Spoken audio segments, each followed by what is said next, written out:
হিন্দু যুৱ ছাত্ৰ পৰিষদ অসম যোৰহাট জিলা সমিতিৰ পুত্তলিকা দাস সমগ্ৰ ৰাজ্যতে মিয়া মিউজিয়াম বিষয়টোক লৈ উত্তাল হৈ থকাৰ সময়তেই কংগ্ৰেছী বিধায়ক কমলাক্ষ দেৱ পুৰকায়স্কই বঙালী মিউজিয়ামৰ প্ৰসংগ উত্থাপন কৰাৰ লগে লগেই সমগ্ৰ অসম উত্তাল হৈ পৰে আৰু যোৰহাটৰ মাজমজিয়াত নিৰ্মল চাৰিআলিত হিন্দু যুৱ ছাত্ৰ পৰিষদ যোৰহাট জিলা সমিতিয়ে মিয়া মিউজিয়াম আৰু বঙালী মিউজিয়ামৰ দাবী কৰা চেয়াৰমান আলী আৰু কমলাক্ষ দেৱ পুৰকায়স্কৰ পুত্তলিকা দাহ কৰে। ছাত্ৰ পৰিষদ অসম আজি কেন্দ্ৰীয় কমিটিৰ ভাইচ প্ৰেছিডেণ্ট মই ৰাজীৱ মিচিং এটা কথা আমি আপোনালোকৰ মাধ্যমেদি জনাব বিচাৰোঁ কি য'ত গোবিন্দ পুৰকায়স্থদেৱ আৰু চেয়াৰমান আলী ডাঙৰীয়াই যিখিনি কথাখিনি ক'লে কমলাক্ষ পুৰকায়স্থদেৱে যে অসমত য'ত শংকৰদেৱ আমাৰ জগতগুৰু তেখেতক সেই জগতগুৰু হিচাপে আমি থাকিব বিচাৰোঁ আৰু থাকিব লাগে।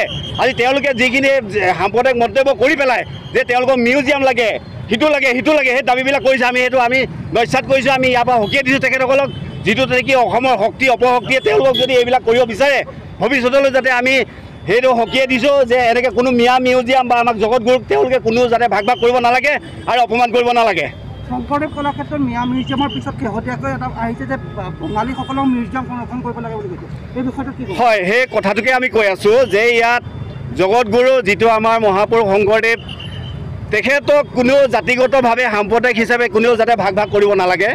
ইয়াত মিয়াসকলেও যিটো এতিয়া মিউজিয়াম বিচাৰিছে তাকো আমি ঘোৰ প্ৰতিবাদ কৰিছোঁ।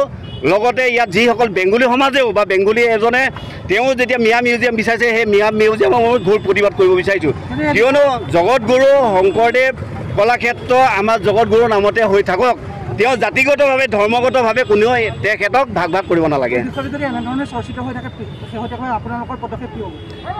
আমি আজি তেওঁলোকক ইয়াৰ মাত্ৰ এটা সকিয়নি প্ৰদান কৰিছোঁ, অসম বিৰোধী শক্তিৰ বিৰুদ্ধে মাত্ৰ এটা প্ৰতিবাদ সাব্যস্ত কৰিছোঁ। যদি ইয়াৰ ভিতৰত তেওঁলোকে যদি বেলেগ গ্ৰহণ কৰিব বিচাৰে আমি ইয়াতকৈ জংগী আন্দোলন কৰিম বুলি আজি আমি ঘোষণা কৰিছোঁ।